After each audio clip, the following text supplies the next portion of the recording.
आप देख रहे हैं विस्पर इन द डार्क। ये बात होगी करीब जनवरी 2018। मुझे ऐसा लग रहा था कि मेरे पास जितने भी पैरानॉर्मल केसेस आते हैं वो या तो किसी बड़ी एंटिटी के होते हैं और या तो ऐसे केसेस होते हैं जो बहुत जल्दी सॉल्व हो जाते हैं। मेरा दिमाग इस सोच में बार बार उलझ रहा था कि क्या कभी कोई ऐसा केस भी आएगा कि मैं ये फ़र्क ही ना कर पाऊँ कि आखिर जो हो रहा है वो सच्ची घटना है या फिर मेरा खुद का भ्रम।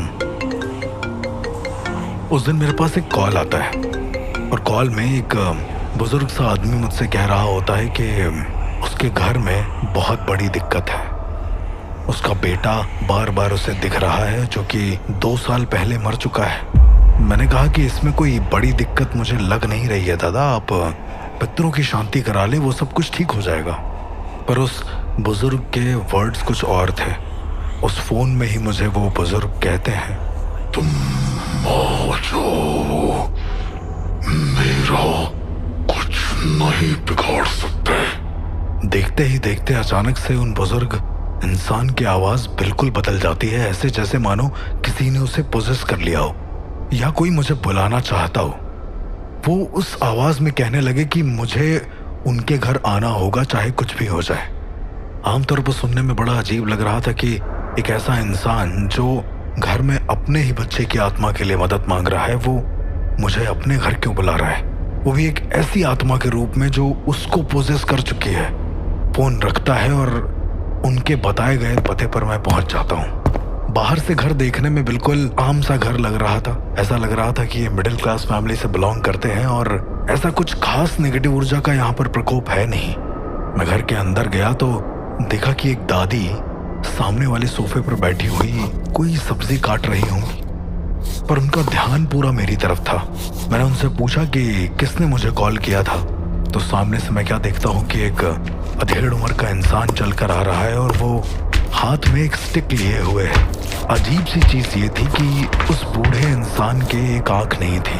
आमतौर पर जब हम किसी ऐसे इंसान को देखते हैं जो थोड़ा सा हमारे आम जिंदगी से अलग होता है तो हर इंसान को कोई ना कोई एक अलग वाइब आती है, पर वो बुजुर्ग इंसान बहुत ही अलग तरीके का रिएक्ट कर रहे थे। मुझे वो देखते ही कहने लगे कि अब तुम इस घर में आ तो गए हो लेकिन यहाँ से निकलना मत। थोड़ी देर तो मैं समझ नहीं पाया कि वो कहना क्या चाहते हैं। मैंने उनसे पूछ लिया कि दादा आपको कोई दिक्कत है आपके उस बेटे के साथ, आप मुझे बताएं वो बेटा कहाँ है, क्या नाम है उसका और उसकी मौत कैसे हुई।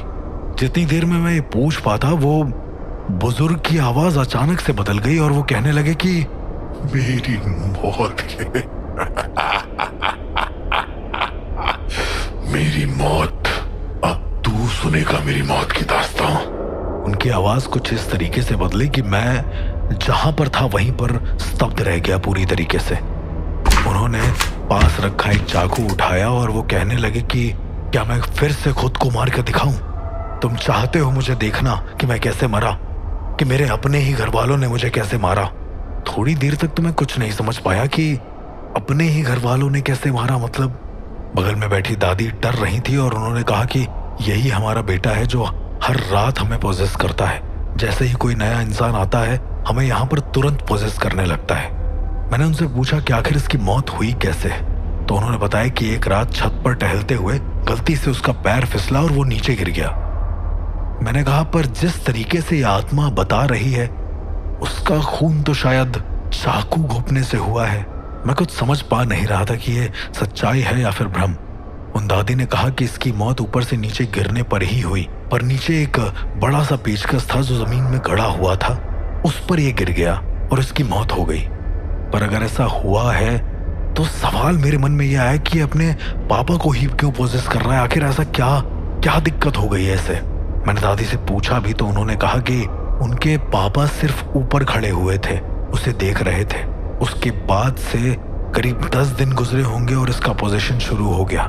थोड़ी देर के बाद सामने खड़े उस अधेड़ उम्र के इंसान ने अपनी शर्ट खोली और दिखाया कि उसके शरीर पर कितने सारे चाकू के निशान हैं, अलग अलग तरीके से। एक आम इंसान देख ले तो शायद उसका दिल दहल जाए और कहीं ना कहीं मैं एज अ पैरानॉर्मल एक्सपर्ट बहुत डर चुका था ये आम सी घटना देखकर।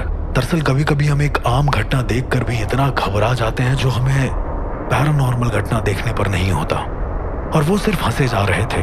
उसका बार बार एक ही चीज कहना था कि मैं इसे 1000 मौत दूंगा और जीते जी इस आदमी का जीवन नरक बना दूंगा, चाहे कुछ भी हो जाए। मैंने उन दादी से उनके कमरे में जाने को कहा और ये भी बोला कि उस बच्चे का कमरा कहाँ पर है। मुझे नहीं पता था कि मैं इस केस को सॉल्व कैसे करूंगा, पर कहते हैं कि जब आप किसी ऐसी सिचुएशन में फंसे तो अपने अंतर मन को जरूर याद करें।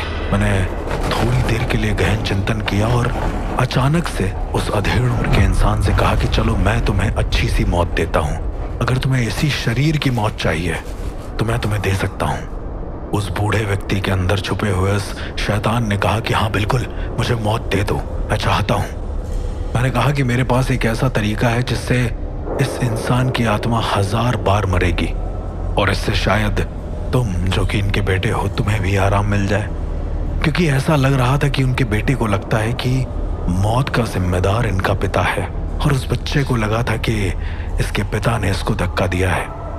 एक और प्रक्रिया के तहत मैं उसे सीधा ले गया उसके कमरे में और उसके आसपास लगभग 100 अगरबत्तियां जलाईं। नीलावंती ग्रंथ के अनुसार कई सारी ऐसी साधनाएं मौजूद हैं जो किसी डायन को, किसी प्रेत को या किसी अतृप्त आत्मा को उसके शरीर से निकालने में पूर्णतः सहायक है। मैंने भी उससे कहा कि अब हर एक अगरबत्ती को अपने हाथ से बुझाओ। वो एक एक करके सब कुछ करता गया और उसके हाथ में उतने ही निशान बनते चले गए और हर एक अगरबत्ती को बुझाने के साथ साथ उसे बहुत अच्छा लग रहा था। ये सारी हरकतें हो रही थी और मैंने तभी उसी वक्त उन दादी को बुलाया जिनको कि मैंने कमरे में छुपने का आदेश दिया था। वो बाहर आई और मैंने अचानक से वो चाकू उनके गले पर रख दिया और बोला कि अब आखिरी मौत इनकी होगी, तभी तुम्हारी आत्मा को शायद मुक्ति मिल जाए। करीब 10 से 15 मिनट बीते होंगे, वो उसने कुछ सोचा और अचानक से वो बूढ़ा इंसान अपने घुटने पर बैठ गया और जोर जोर से अपना सर पीटने लगा। उन बूढ़ी दादी के शरीर से कंपन होने लगा, ऐसे जैसे वो अब मुझसे डर चुकी थी।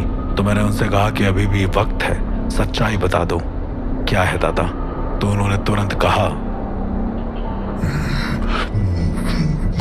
मैंने ही अपने बेटे को मारा था। हम दोनों को वो बहुत परेशान करता था तो दे दिया उसे धक्का, ऊपर से नीचे मर गया वो हमेशा के लिए। और अब उसकी आत्मा ही नहीं आ पाएगी क्योंकि हम दोनों शैतान के पुजारी हैं। मेरे चेहरे पर एक अजीब सी मुस्कुराहट थी क्योंकि मुझे पता था कि ये दोनों कोई आम इंसान है ही नहीं। ये दोनों के दोनों शैतान के पुजारी थे और इनका बेटा किसी तरीके से उस घर में कैद था। उसकी आत्मा आज भी उस घर में मौजूद थी, जो मुझे आते ही फील हो गया था। दरअसल जैसे ही मैं घर के अंदर एंट्री करता हूँ मुझे एक अजीब सी महक आती और मैं दादी की ओर देखता हूँ। थोड़ा सा मैं पीछे आप सबको ले जाना चाहूँगा और इस घटना को बताने के लिए आपको इसे ध्यान से सुनना होगा। जब मैंने उन दादी को देखा था तो वो फल तो काट रही थी, शायद कोई सब्जी काट रही होंगी, पर चाकू की नोक उनकी उंगली की तरफ थी, ना कि सब्जी की तरफ। ऐसा लग रहा था जैसे मानो वो उस सब्जी पर अपने खून से अभिषेक कर रही हूँ। देखने में बहुत ही नॉर्मल लग रही थी, लेकिन यहाँ समझ में आ गया था कि कुछ तो गड़बड़ है। उसी के साथ साथ इनके बेटे की तस्वीर तो थी पर टूटी। जिस घर में उसका बेटा मरा हो और उसका इतना ज्यादा दुख हो तो तस्वीर टूटी कैसे हो सकती है, और तस्वीर पर एक भी हार नहीं। इसी के साथ साथ जब उन बूढ़े व्यक्ति ने एंट्री करी है और खुद की आवाज को मॉड्यूलेट करके बोल रहे थे तो मुझे ये समझ में आ गया कि ये किसी एंटिटी से तो पोजेस नहीं है किसी भी तरीके से। मुझे और ज्यादा चीजें पुख्ता तब हो गई जब उन बुजुर्ग ने अपनी कमीज उतार कर मुझे अपने वो निशान दिखाए, चाकू के निशान।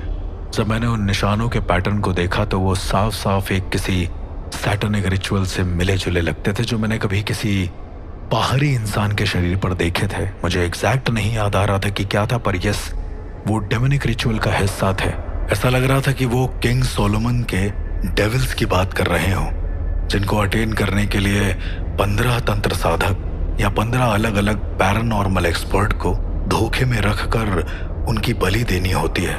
कई सारे सैटनिक ग्रुप्स का ऐसा मानना है कि ऐसा करने से तुम्हें कोई बहुत बड़ी सुपरनैचुरल एंटिटी मिलती है जो तुम जो मांगो वो दे सकती है। आत्माएं जब बोलती हैं तो उनका एक अलग सिनेरियो होता है। पर वो जो इंसान बोल रहा था वो उसकी खुद की आवाज़ थी, और अगर वो उसकी खुद की आवाज़ थी तो इतनी डेविलिश कैसे?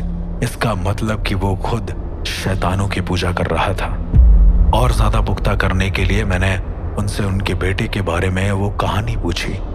जब उन्होंने बताया कि उस कहानी में उनका बेटा छत से गिर गया था, ये कहानी मुझे बहुत बनावटी लगी, क्योंकि उन दादाजी के छत पे जाने के चांसेस ना के बराबर थे। ऐसा मुझे उनके शरीर की कंडीशन देखकर लग रहा था कि वो छत पर चढ़ने के योग्य तो है नहीं, तो आखिर वो छत पर पहुंचे कैसे? और थोड़ी ही देर के बाद जब मैंने उनसे वायु बंधन की क्रिया यानी कि अगरबत्ती और उसकी राख की क्रिया कराई, तो मुझे और ज्यादा पुख्ता हो गया कि ये उसी सैटनिक रिचुअल का हिस्सा है, क्योंकि उन्होंने अपने हाथ को ठीक उसी तरीके से प्लेस करा जहां पर वो निशान ठीक से बन जाए। जैसा निशान उनके पूरे शरीर पर बना था, ठीक वैसा ही निशान उन्होंने अपने हाथ पे बनाया अगरबत्ती के जलते हुए अंगार को छूकर। इससे मुझे और ज्यादा पुख्ता हो गया कि ये कोई साधारण चीज नहीं है, ये एक बहुत बड़े सैटनिक रिचुअल का हिस्सा है। दरअसल इनके बेटे को ये रिचुअल की शुरुआत में ही जानबूझकर मार चुके थे। शायद वो रिचुअल का कोई घिनौना सा हिस्सा हो। अब चूंकि मैंने इस रिचुअल के मेन सस्पेक्ट जो दादी थी उनको पकड़ के उनके गले पर चाकू लगा दिया था और उनके शरीर को मारने के फिराक में था, तो इनके पास सच बोलने के सिवा कोई चारा था नहीं। मैंने जब उनसे पूछा कि तुमने ये सब रिचुअल क्यों किया, आखिर इस रिचुअल करने से तुम्हें क्या हुआ, तो उस बूढ़े ने कहा, हम दोनों बूढ़ा बूढ़ी बहुत वक्त से ऐसा ही है। हमें अमरता चाहिए, हमें अमरता चाहिए, अमरता चाहिए, अमरता चाहिए, अमरता चाहिए। वो बूढ़ा जोर जोर से चिल्लाने लगा। इतनी देर में वो चिल्ला पाता कि अचानक से मेरे पास खड़ी जो दादी थी वो अचानक से उनका पूरा शरीर वाइब्रेट करने लगा। ये चीज देखने लायक थी। उन्होंने रोते रोते ये एक्सेप्ट करा कि हाँ उनसे गलती हुई है, उन्हें अमरत्व के चक्कर में ये सब नहीं करना चाहिए। लेकिन ये दोनों दादी और दादा जोर जोर से वाइब्रेट करने लगे और अपने शरीर को इतनी जोर से हिलाने लगे कि इनकी आंखों पर, इनके हाथ पर, इनके शोल्डर पर इनका कोई भी कंट्रोल नहीं रहा। अधमरी हालत में उन्होंने बोला कि मेरे बेटे को मुक्ति जरूर दिला देना, और पूरे शरीर को जोर से हिलाते हुए इन्होंने अपना सर के सामने पटक पटक अपनी जान दे दी। सुन के बड़ा अजीब लगा मुझे कि इंसान को अपने मरने के समय पर ही याद आता है कि उसने गलती क्या करी है। उनको शायद ये एहसास हो गया था कि अमृत हासिल करने के लिए जो पैरानॉर्मल एक्सपर्ट की बलि देने की साजिश वो रचते आए थे, उसके नतीजे में वो खुद के साथ साथ अपने जवान बेटे को भी इसका शिकार बना गए, और इनका हंसता खेलता परिवार चंद समय में ही पूरी तरीके से बर्बाद हो गया। अब मुझे पता तो था नहीं कि इसमें इन लोगों ने अपने बच्चे का कैसे संस्कार किया है, पर समय के रहते मैंने उनके घर के आगे एक मंदिर स्थापित कराया और उस मंदिर में एक पुजारी को नियुक्त किया जो हर रोज वहां पर पूजा करेगा, ताकि अगर वहां पर किसी तरह की सैटनिक ऊर्जा मौजूद है तो वो कभी भी सामने ना आए। और इसके बाद मैं वहां से चल तो दिया, लेकिन मेरे दिमाग में अभी भी सवालात बहुत सारे थे। ये एक ऐसा केस था जिसमें मैं एग्जॉर्सिज्म करने की कोशिश तो कर रहा था, पर मैंने किया नहीं। कभी कभी आपको एग्जॉर्सिस्ट ना होकर अपने दिमाग और अपनी चेतना को इतना मजबूत करना पड़ता है कि आपको सच और भ्रम में फर्क समझ में आ जाए।